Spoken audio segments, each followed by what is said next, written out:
Hello, hello, hello, everyone. It is Friday afternoon if you're joining us live, which means it's time for another Kickass Career Conversation. I am Kim. I'm Louise. And we are joined by I'm Hannah. Hannah. We're so excited that you're here, Hannah. And we're going to share with the world a little bit more about you in just a little bit. But we want to start this week like we start every week. What are we celebrating? I know, and Louise always laughs because she loves this question.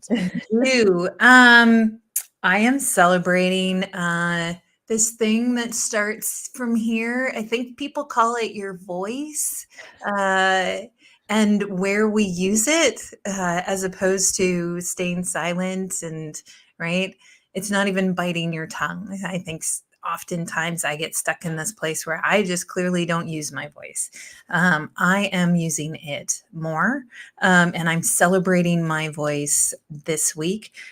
Later today, I'm actually really going to be using my voice at a little improv session that I've joined. And so I've talked before on the podcast about improv and how what a wonderful tool it is to not just practice using your voice, but getting out of your own frickin' way and getting out of your head and into your body and trusting your intuition. And so I'm really looking forward to that.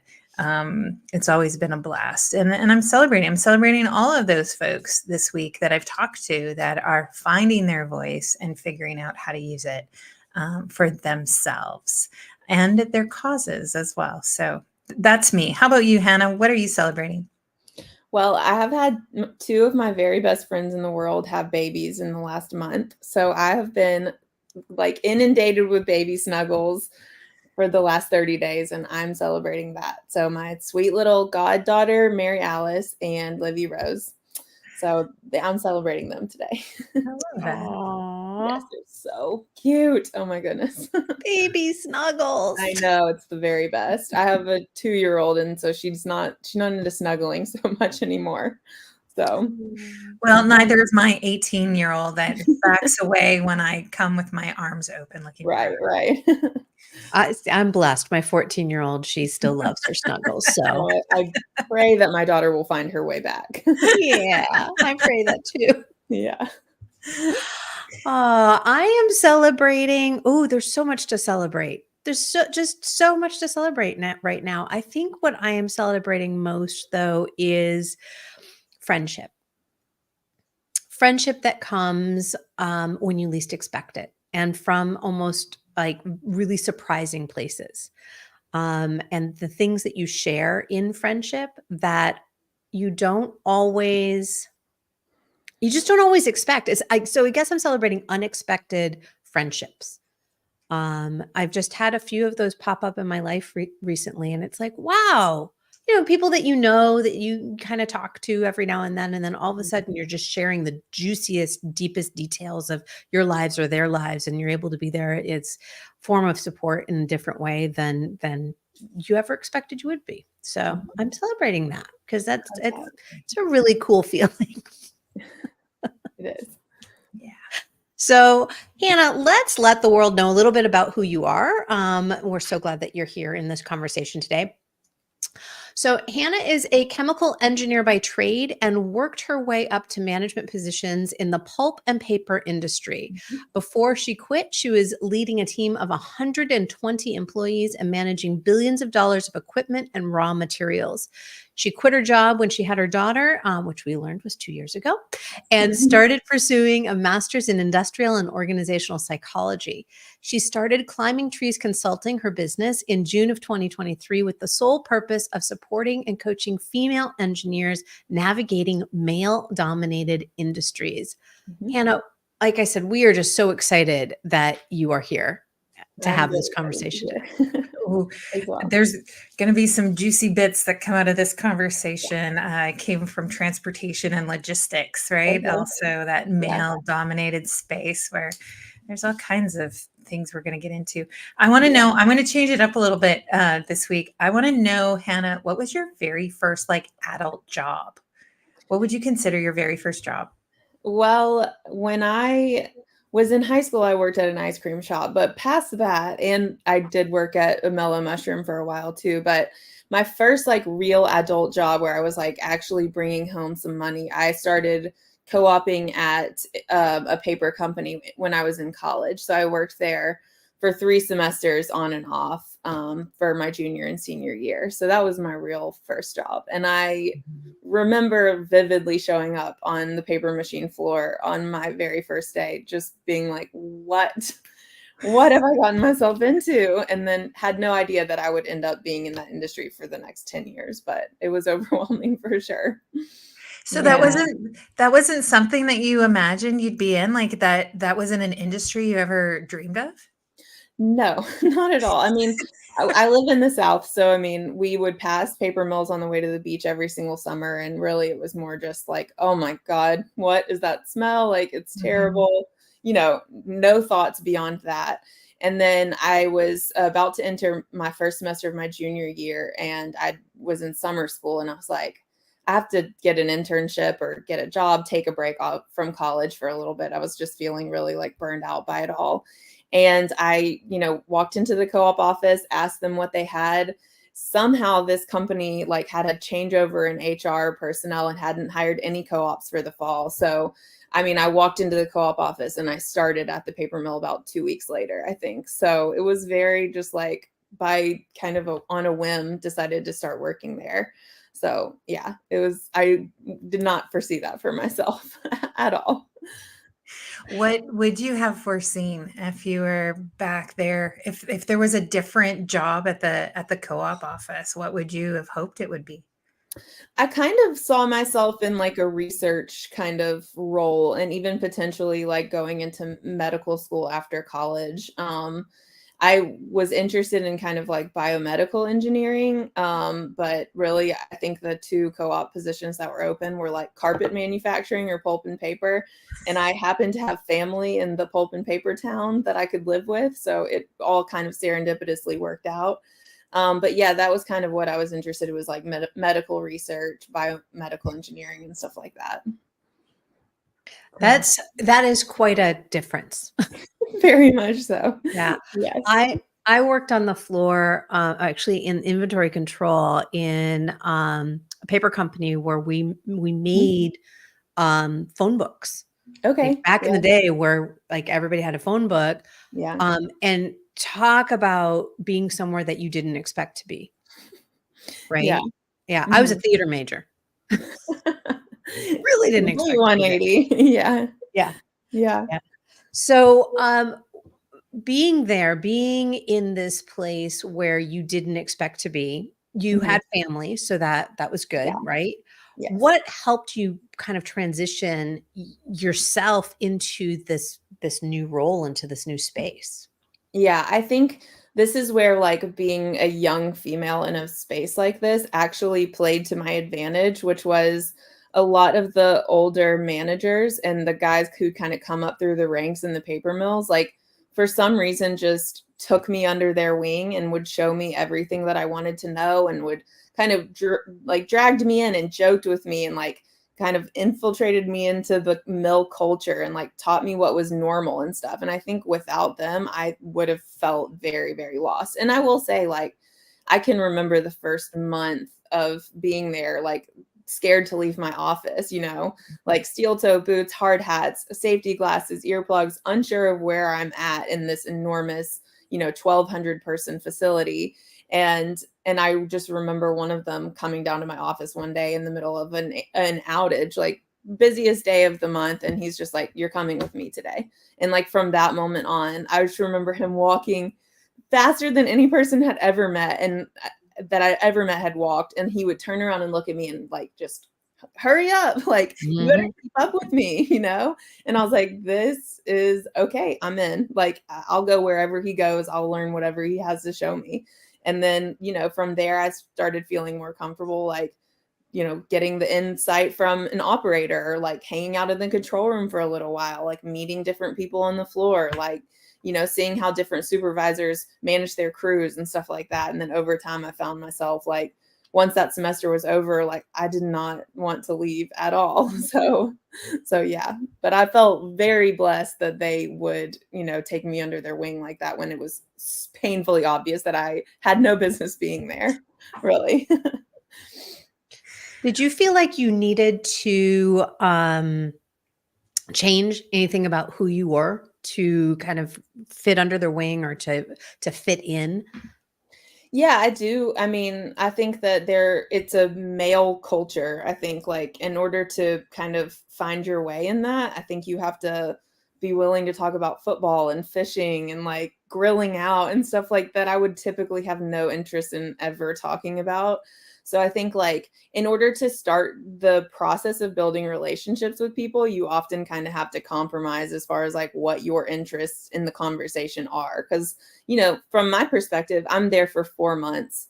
It's no skin off their back if they never get to know me, but it is important for me if I don't get to know the knowledge that they have. So, in that way, I had to definitely like just assimilate into kind of what their interests were and what they were talking about in the control room and pretend to be interested in all of that stuff.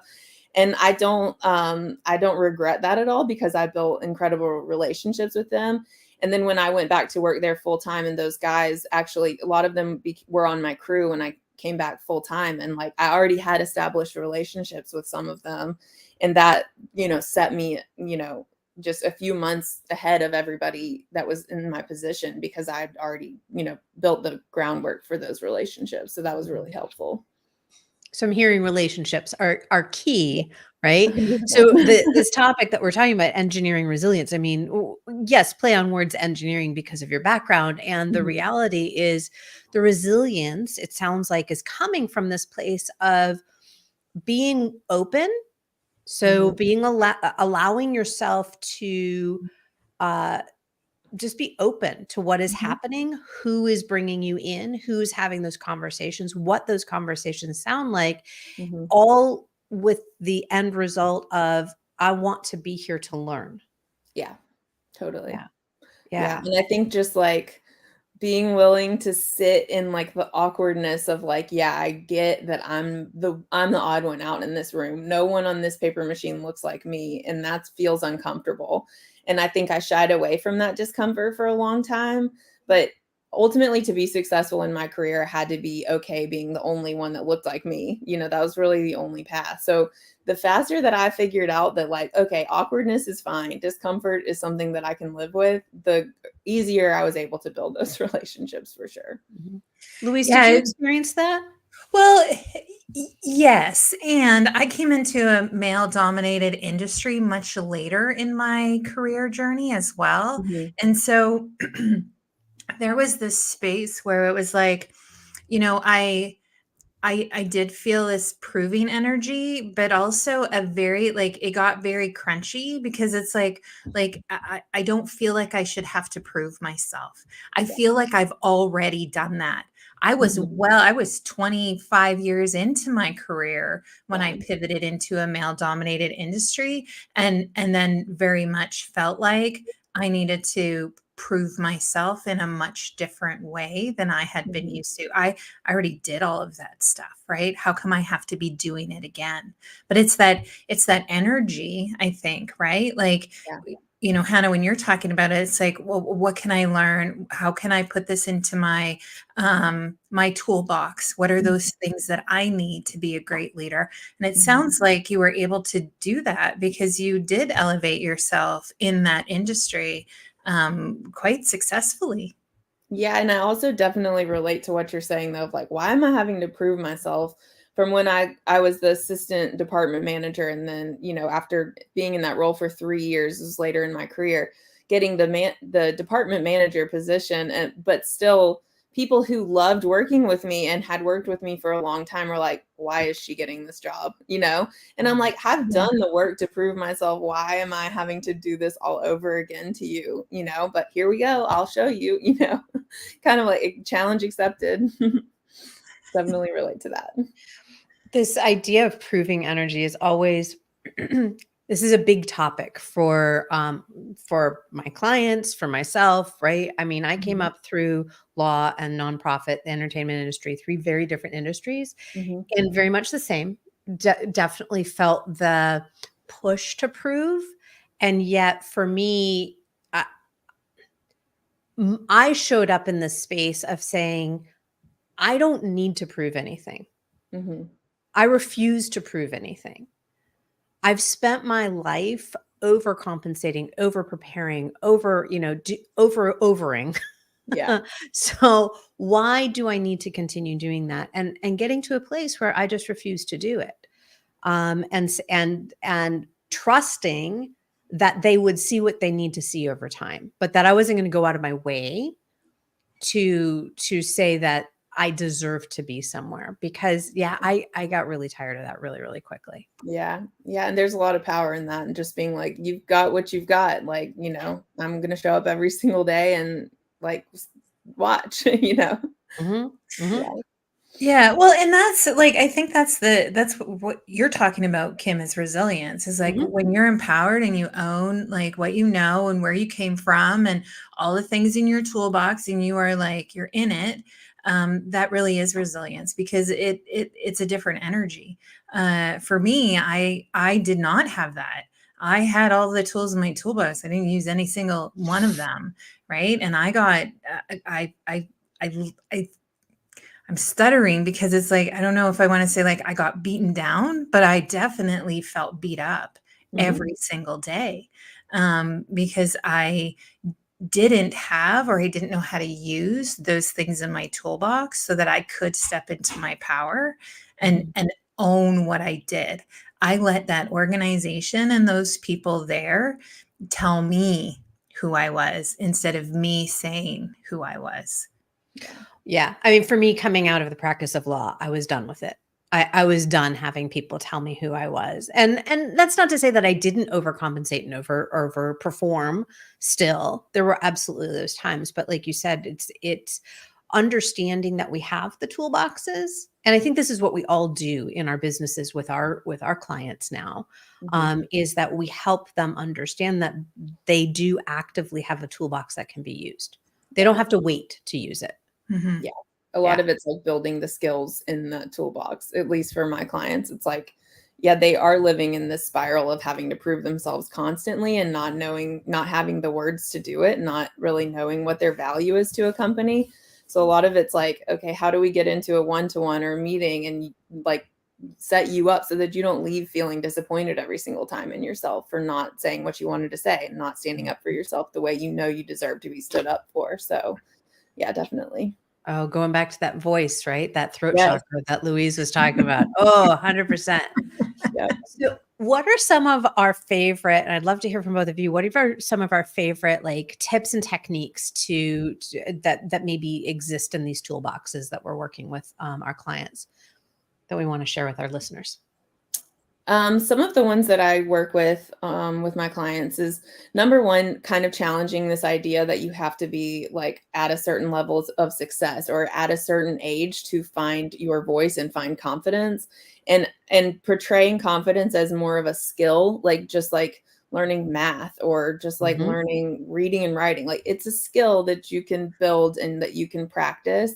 And it's kind of, I hate the term like fake it till you make it, but you can continually practice something like confidence and then eventually one day actually feel confident. So even Hmm. just like the way you show up in your speech, instead of saying like, I don't know if this makes sense, but, or I'm not 100% sure, the more you take those kinds of qualifiers out of your speech, the more confident you will be in the way that you speak. So that's like a direct reflection of kind of like how you can practice confidence.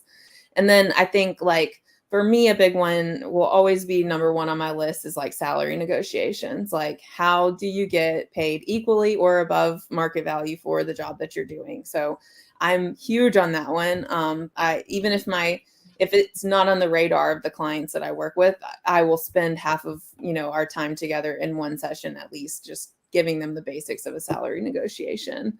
And yeah, I think the other big one for me is how to get what you need out of a one-to-one. I think, we all probably all at some point in our careers heard like, just keep doing what you're doing, and well, that's not helpful. I want a promotion. I want the Hmm. next pay raise up. So tell me what path I have to take to get it. Don't just tell me to keep doing what I'm doing. That's not helpful at all. So kind of those are probably the three biggest skills that I try to help my clients with. Yeah, absolutely. Oh, high five on the salary negotiation. Yeah, it's like near and dear to my heart. Oof, yeah, yeah. So much time spent in nonprofit. It is a huge thing. A Yeah. huge thing. Yeah. Yeah. Louise, how about you? Well, Hannah, as you're talking about like kind of this fake it till you make it, I often have this like visual of learning to ride a bike. Right? Because we can get on a bike and we're practicing because we don't know how to do it, right? And we practice and we practice. And then all of a sudden, right, we get a couple of pedals in and we go and it actually looks like we're doing it.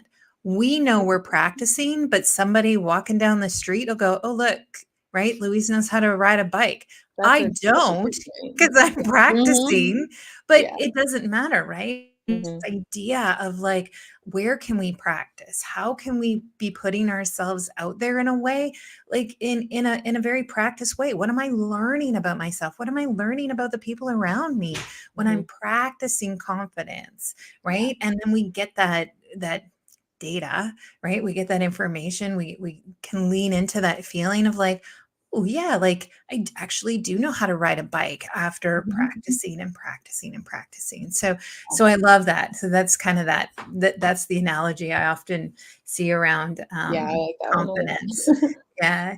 And you also said something, when we talk about our salary negotiations and we talk about, right, even one-on-ones, that is really about understanding like what you want, like your own values, your own, like who you are, and like really be owning like your personal brand, own your superpower, right? Like wear your cape and be able to communicate and use your little voice box to say the words and be clear about what that is. And I'm not saying that we all know that we need a promotion or that we all know what our next step is, but when we start to take the time to say, okay, what's the experience I want to bring closer to me? And now how do I communicate that to my leadership?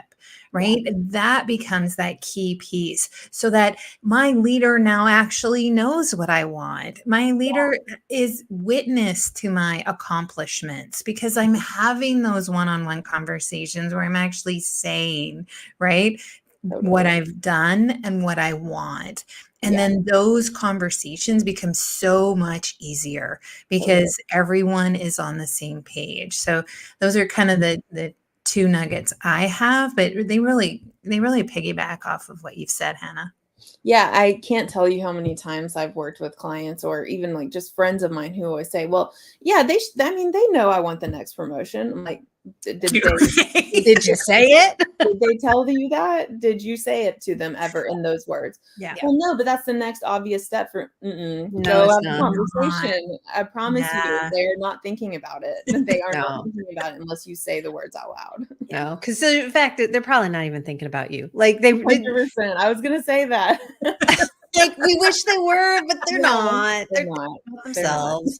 Yeah. Or what, right? Their own shit that they're dealing with. They're thinking like, about their next promotion, not yours. yeah, exactly. And so that goes to really where I help a lot of people focus in on is like, okay, let's actually take a look at reality. Right? Reality is they're not thinking about you. Reality is as much as we want them to, they're not thinking. But there's also the reality of how did that person get that promotion? How did that person right get that grant?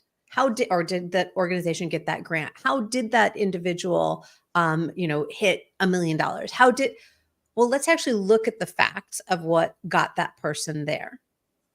And do you know for a fact that you don't have the same or better skill set? Yeah. We can't ever answer that because we're not living that other person's life. And no matter what social media tells us, right? It's not real. There's so very little that's real. And then also, right, when we go into the workplace, there's so very little that's real. There's so very little that's transparent. And so we make up these stories of what we think that other person or that other entity or that other organization, that other leader has done. And yet we don't have that information. We don't know. And so stop comparing yourself to other people and other things and saying, right, it's not fair. When's my turn? When do I deserve it? Mm-hmm. Use your voice, speak your truth, go get what you want. It's not always easy, Yeah. but it can come with ease when we're very clear on what we want. And that part is the last part of it, right? It's like clarifying what we want, Yeah, totally. right? Because that, just because it's the next rung up the ladder doesn't mean that that's necessarily what's going to be aligned for us. Yeah, that's a great point. So Sure. figuring that out. And I think that that all leads to, right, having all of these little pieces and parts in our toolbox is what Mhm. leads us to be more resilient and be able to weather the storm, particularly when we feel othered in an environment, being the only woman, right? Mm-hmm. Feeling all of the ways that we're marginalized. It can be really, really scary to use our voices. So so I guess the last part that I'll share in terms of what's in your toolbox is, who are your allies? Yeah. Right? That gentleman who took you out on the floor, who are your allies? Mm-hmm. They exist. And if they don't exist, are you in the right space? Yeah. Sometimes you have to get creative. They may not just appear one day. They may Yep. not come down to your office and grab you by the hand. Yeah, 100%.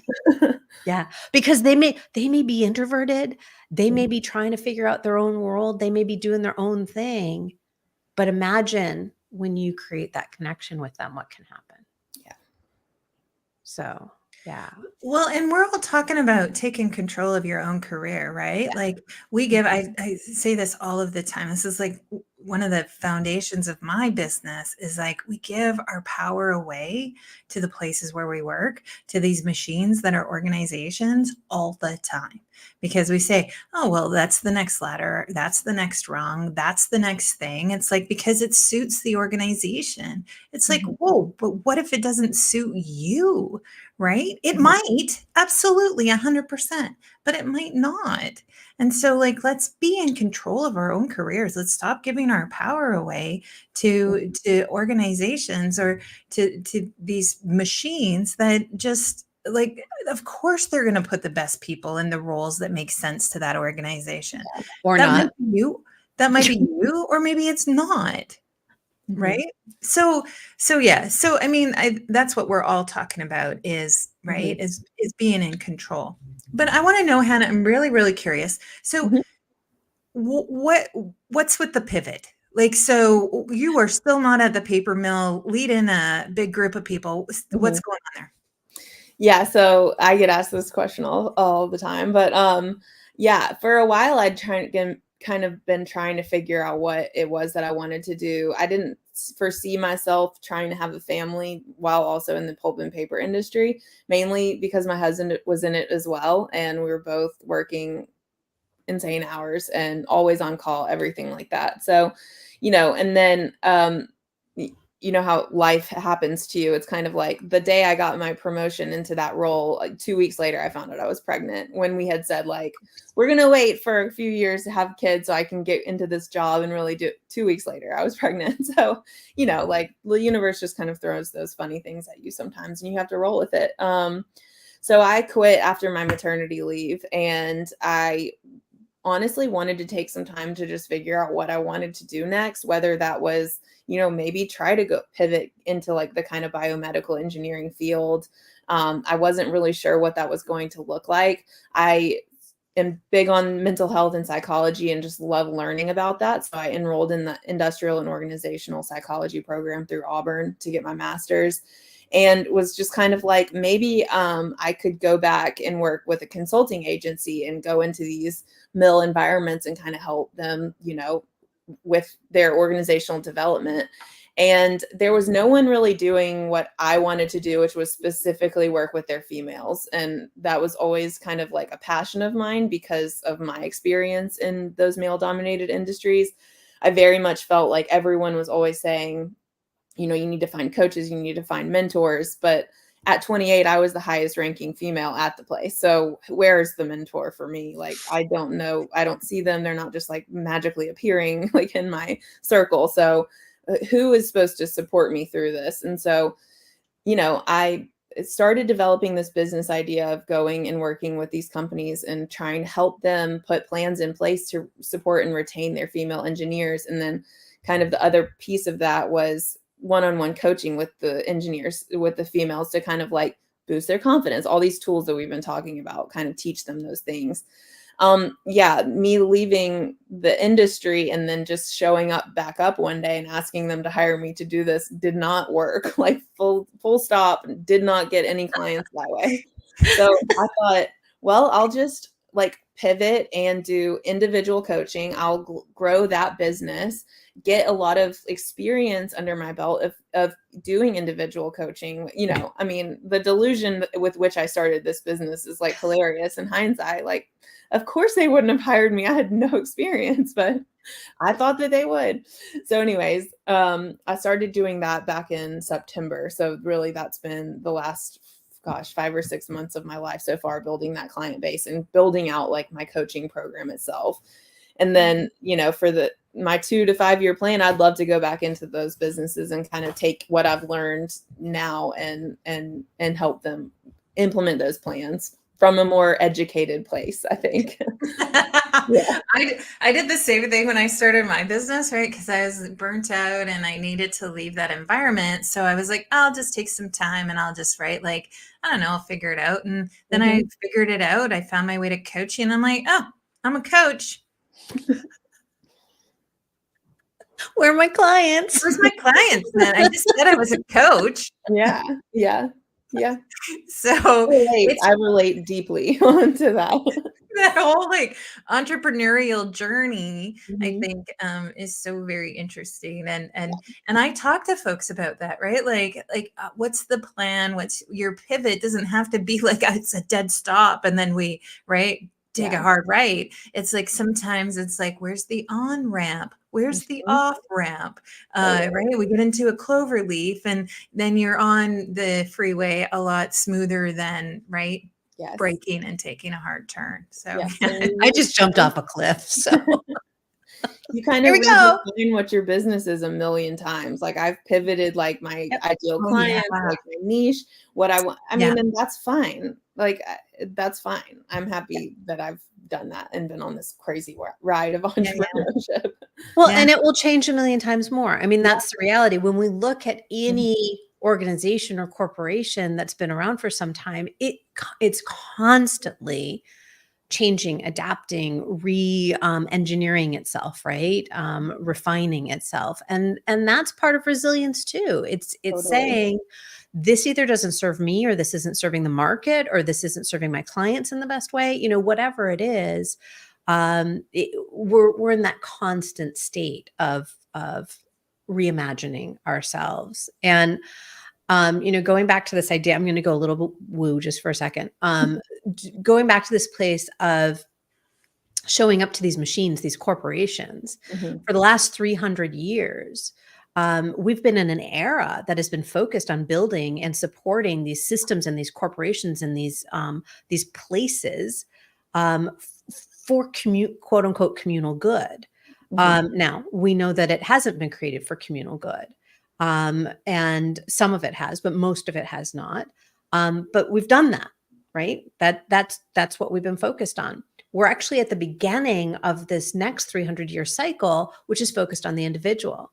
And so as we're doing that, right, as we're talking about what do we want, this, for a lot of people, they're like, well, I don't know. I don't know how to think about that. I know how to think about what everybody else wants and needs, or what my organization wants or needs, or even as a business owner, right? Thinking about what does my business need is so intricately tied to who we are. And yet we take ourselves out of that equation all the time.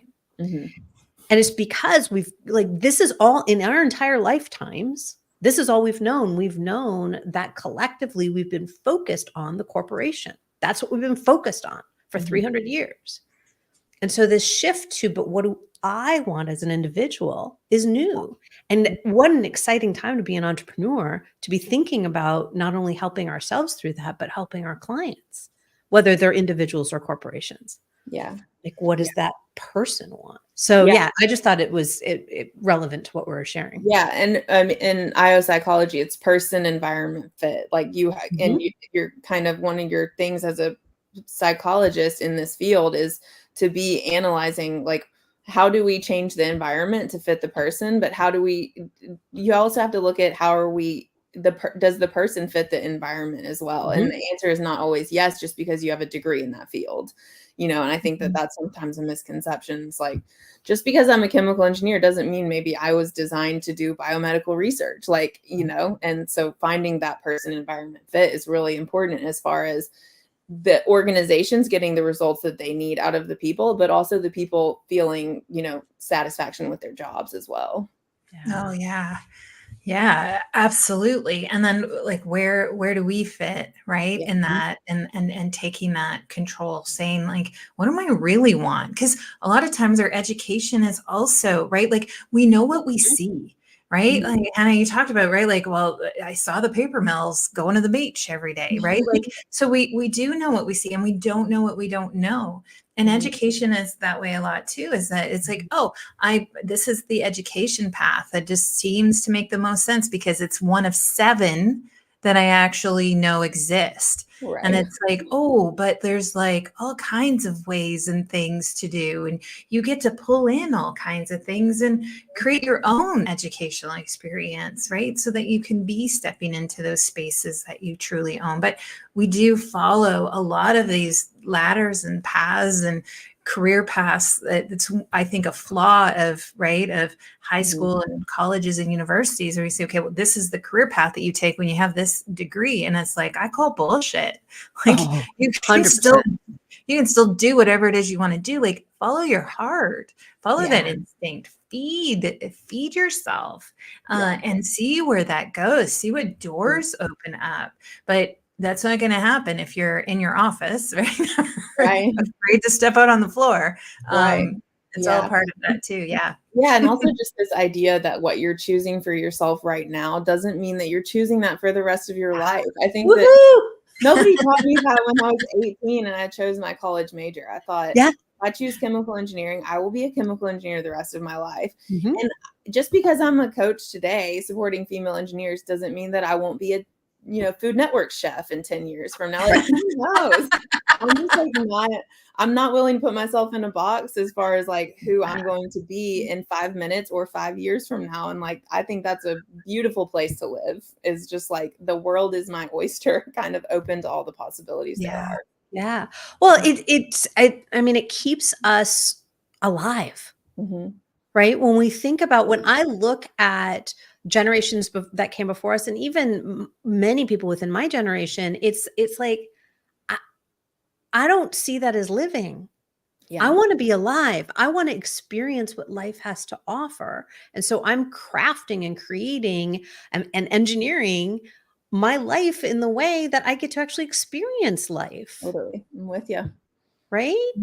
I love that. And so if anybody on Food Network is listening, Hannah would like to, in 10 years. Please, I would in a heartbeat. I'm right there with you. Actually, I want to go over to England and be on the Great British Bake Off. Yeah. Oh, they're so much more civil over there. They are beautiful human beings to each other. It's something to behold. At least on that show, right? I mean, I love them. They're amazing. All right. Before we digress too much further, I noticed the time, and this conversation I could keep this up all day. We are going to places that are fun. For sure. Yeah. Yeah. Hannah, what do you have going on in the world that you want to make sure that people know about, and where can they connect with you? Yeah. So my website, Climbing Trees Consulting, has pretty much everything that I'm involved in, but I have a newsletter on Substack called Rooting for You. I talk about engineering, mental health, and motherhood primarily. And then I'm always posting on LinkedIn just silly thoughts or actionable tips for male-dominated industries or anything that I could possibly come up with in my brain that day. So you can follow me there. And yeah, that's pretty much it. Mm-hmm. And she's been posting some amazing new headshots over on Instagram. So go check her. I'm going to give all the credit to the photographer on this. But the pictures are of you, however. So you can take some. There we go. Louise, what do we have coming up in our world? Well, I love it. You can always find Kim and I individually over on LinkedIn, but you can also find us collectively over on your kickasscareer.com. So please join us there. Come and we have our superhero quiz that's still up there. So if you want to know what your superpower is and who you are in the world of work, whatever that means to you, pop on over to your Kickass Career and check that out. Also, join us for events. Kim and I are doing some really great micro classes for macro results, 25 minutes of your time every other week. And our next one coming up is all on micro breaks and how that can be worked into your day and what kind of impact it has when you can step away from your screen for a few minutes. So join us then. We also, as always, are here live every Friday. And next week, we're going to be talking about facing the fear of the unknown and what that looks like when we can navigate uncertainty with a little more ease. So please join us then. Did I hit all the high notes, Kim? I think you did. And you used one of my favorite words, ease. Thank you for that. Hannah, it has been absolute pleasure. I look forward to continuing to follow your business, your career, and seeing you on the Food Network. Yes. 10 years from now, I'll be there. Absolutely. It's been so fun. Thank you all so much for having me. I appreciate it. Absolutely. All right, everyone, take care. Have a great one. Okay, bye for now.